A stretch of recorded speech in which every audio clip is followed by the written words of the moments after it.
Aunty பிழைக்க வந்தவர்கள் இன்றைக்கு உலகப் பணக்காரர்கள். தமிழர்கள் சொந்த நிலத்தில் இன்றைக்கு அடிமைகளாக அகதிகளாக வாழ்கிறார்கள்.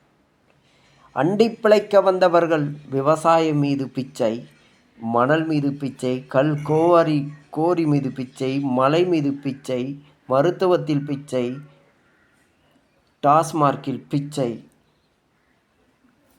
இதுபோல நிறைய பிச்சைகளை எடுத்து தான் இன்றைக்கு தமிழ் மண்ணில் மக்களின் வளத்தையும் இயற்கை வளத்தையும் இரத்தத்தை உறிஞ்சி இன்னைக்கு இவர்கள் குடும்பம் ஓஹோ என்று வாழ்கிறார்கள். இவர்களுக்கு வறுமைனா என்னன்னு தெரியாது.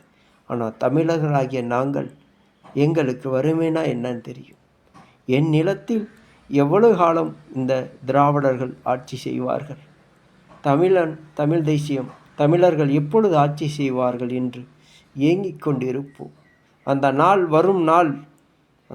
வரும் வரை காத்து கொண்டு இருப்போம். அந்த நாள் வரும்பொழுதுதான் தமிழர்களுக்கு விடுதலை நாள் என்று குறிக்கப்படும்.